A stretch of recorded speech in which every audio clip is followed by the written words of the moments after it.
पंकज और अजय एक ही स्कूल में पढ़ने वाले छात्र थे। पंकज जहां सिर्फ और सिर्फ पढ़ाई में ही अपना मन लगाता, वहीं अजय अलग ही दुनिया का बाशिंदा था। उसका मन जितना खेल कूद और दुनिया की अलग अलग चीजों में लगता, उतना पढ़ाई में नहीं। इन दोनों में कोई एक चीज कॉमन थी, तो वो बस उनकी दोस्ती ही थी। समय धीरे धीरे बीतता जा रहा था और न जाने कब हाफ ईयरली एग्जाम्स आ गए। पंकज जो पहले से ही पढ़ाई में अपना मन लगाता था, उसने जी जान से हाफ ईयरली एग्जाम्स की तैयारी शुरू कर दी। पर अजय को तो जैसे कोई फर्क ही नहीं पड़ता था कि हाफ ईयरली एग्जाम्स हैं या एनुअल एग्जाम्स।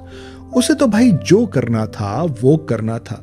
सो वो खेलता कूदता और मस्त रहता। धीरे धीरे हाफ ईयरली एग्जाम्स स्टार्ट हो गए। पंकज ने मन लगाकर एग्जाम्स दिए और रिजल्ट्स का वेट करने लगा। उधर अजय भी एग्जाम्स देने के बाद मिली छुट्टियों का लुत्फ उठाने में कोई कोर कसर नहीं रखना चाहता था। उसने जी भरकर उन छुट्टियों का लुत्फ उठाया और वो भी रिजल्ट की राह तकने लगा। जैसा कि पहले से ही पता था, रिजल्ट आया और आशा के अनुरूप पंकज ने पूरे के पूरे स्कूल में टॉप किया। वहीं अजय भी जैसे तैसे पास हो गया था। छुट्टी का समय हुआ। पंकज अपनी क्लास से बाहर निकलकर स्कूल के गेट तक पहुंचा ही था कि उसे पीछे से कोई आवाज सुनाई दी। हाँ, ये आवाज जानी पहचानी थी। ये अजय की आवाज थी। वो पीछे से चिल्लाता हुआ पंकज के पास पहुंचा और बोला, अरे दोस्त, टॉप कर लिए और यूं ही चल दिए। अरे भाई, पार्टी शार्टी नाम की कोई चीज होती है या नहीं? पंकज ने धीरे से कहा, अरे यार, ये तो हाफ ईयरली एग्जाम्स ही हैं। अगर एनुअल एग्जाम्स में सेम पोजीशन दोहरा पाया तो पार्टी जरूर दे दूंगा। तुम परेशान क्यों होते हो? पर अजय तो जैसे आज कसम ही खा के आया था। अरे यार, तुम्हारा ये रोज रोज का ड्रामा है। सीधे साधे तरीके से पार्टी देते हो या फिर मैं कोई टेढ़ा रास्ता अपनाऊं? पंकज समझ चुका था कि अजय आज मानने वाला नहीं और उसने सरेंडर कर दिया। उसने कहा, ठीक है यार, चलो गोलगप्पे खाते हैं। अजय ने टेढ़ा मुंह करके कहा, गोलगप्पे? अरे यार, कुछ और नहीं तो एक पिज्जा पार्टी ही दे दो, इतना तो बनता ही है। पर पंकज ने धीमे स्वर में कहा, अरे यार, अभी गोलगप्पे खा लेते हैं ना, पिज्जा पार्टी एनुअल एग्जाम्स में कर लेंगे। अजय को समझ में आ गया था कि पंकज इतना ही कर सकता है। उसने ढीठ बनकर कहा, चलो ठीक है यार, तुम गोलगप्पे ही खिला दो, मेरी पार्टी उसी में हो जाएगी। और दोनों पहुंच गए स्कूल के बाहर लगने वाले गोलगप्पे के ठेले पर। पंकज ने ठेले वाले के पास जाकर कहा, भैया, एक प्लेट गोलगप्पे लगा दो। अजय ने तपाक से कहा, अरे यार, तुम नहीं खाओगे क्या? पंकज ने ना में सिर हिलाया और बोला, नहीं यार, आज मेरा मन नहीं। अजय ने कहा, चलो ठीक है, तुम्हारा मन ना सही, पर मेरा तो आज पूरा मन है भाई। आज गोलगप्पे की पार्टी तो मैं जरूर करूंगा। इतना कहकर उसने तपाक से प्लेट पकड़ी और फटाक से गोलगप्पा खाना स्टार्ट कर दिया। पंकज धीरे धीरे वहां से चला गया। अजय ने गोलगप्पे खत्म किए और पीछे मुड़कर चला ही था कि उसे सामने कुछ गिरा दिखाई दिया।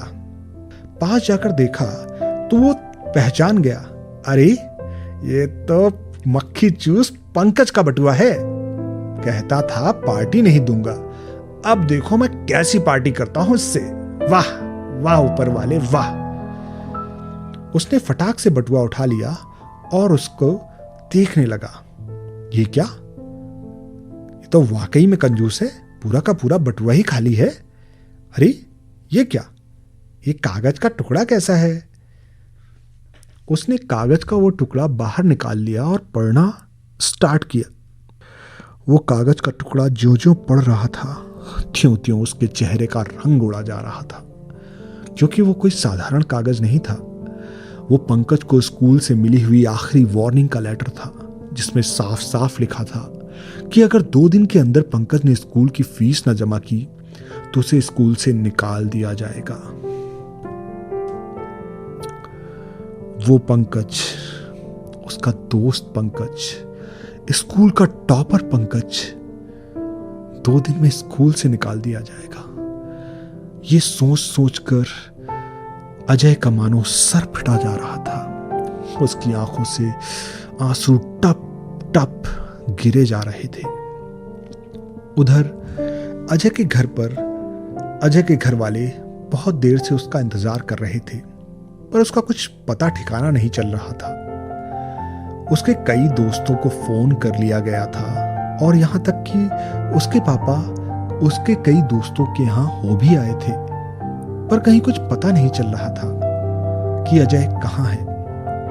कुछ समय बाद दरवाजे पर आहट हुई तो घर वालों ने जाकर देखा। वो अजय ही था, पर आज अजय जैसा नहीं था। उसके बिखरे हुए से बाल, आंखों से टपकते हुए आंसू, बिगड़े हुए से कपड़े कुछ और ही बयां कर रहे थे। घर वालों ने उससे कुछ नहीं कहा, पर शाम की टेबल पर जब अजय के पापा ने उससे इसका कारण पूछा तो अजय ने बहते हुए आंसुओं के साथ दिल का दर्द भी अपने पापा को सुना डाला। अजय का परिवार शहर के धनाढ्य परिवारों में से एक था और जब उन्होंने अजय से पंकज के बारे में सुना तो उनसे रहा न गया और वो फट से पंकज की मदद के लिए तैयार हो गए। अजय ने जब घर वालों से पंकज के बारे में ऐसा सुना तो उसका दिल गदगद हो गया। अगली सुबह वो अजय, जो शायद ही स्कूल कभी समय से पहुंचा हो, स्कूल शुरू होने से 15 मिनट पहले ही गेट पर टहल रहा था। उसे शायद किसी का इंतजार था। हाँ, उसे पंकज का इंतजार था। ठीक समय पर पंकज भी स्कूल के गेट पर पहुंचा तो अजय ने पंकज से चहकते हुए पूछा, और यार, सुना है कल कुछ गिर गया था तुम्हारा। पंकज को एक धक्का सा लगा। अरे, कहीं मेरा बटुआ अजय को तो नहीं मिल गया और उसमें लिखा हुआ वो और उसमें रखा हुआ वो वार्निंग का लेटर। अरे, अब क्या होगा, अब क्या होगा। वो इतना सोच सोचकर परेशान था कि तभी अजय ने बटुआ हवा में लहराया और बोला, कहीं इसे तो नहीं ढूंढ रहे। पंकज ने तपाक से बटुआ अजय के हाथ से ले लिया और उसको कोने में ले जाकर खंगालने लगा। कागज तो मिल गया था, पर उसका रंग कुछ बदला बदला सा लग रहा था। उसने कागज बाहर निकाला और पढ़ना स्टार्ट किया। अरे, ये तो उसका वार्निंग वाला लेटर नहीं, बल्कि ये तो उसकी स्कूल की फीस का लेटर था। हाँ, पूरे के पूरे साल भर की फीस का लेटर। पंकज समझ चुका था कि ये सब कुछ अजय का ही किया धरा है। वो भागकर अजय के पास पहुंचा और उसे गले से लगा लिया। पंकज और अजय की आंखों से बहते हुए आंसू उनकी गहरी दोस्ती का वास्ता दे रही थी और यकीन दिला रही थी कि दोस्ती से बढ़कर दुनिया में कुछ भी नहीं। तो ये थी आज की कहानी, दोस्ती।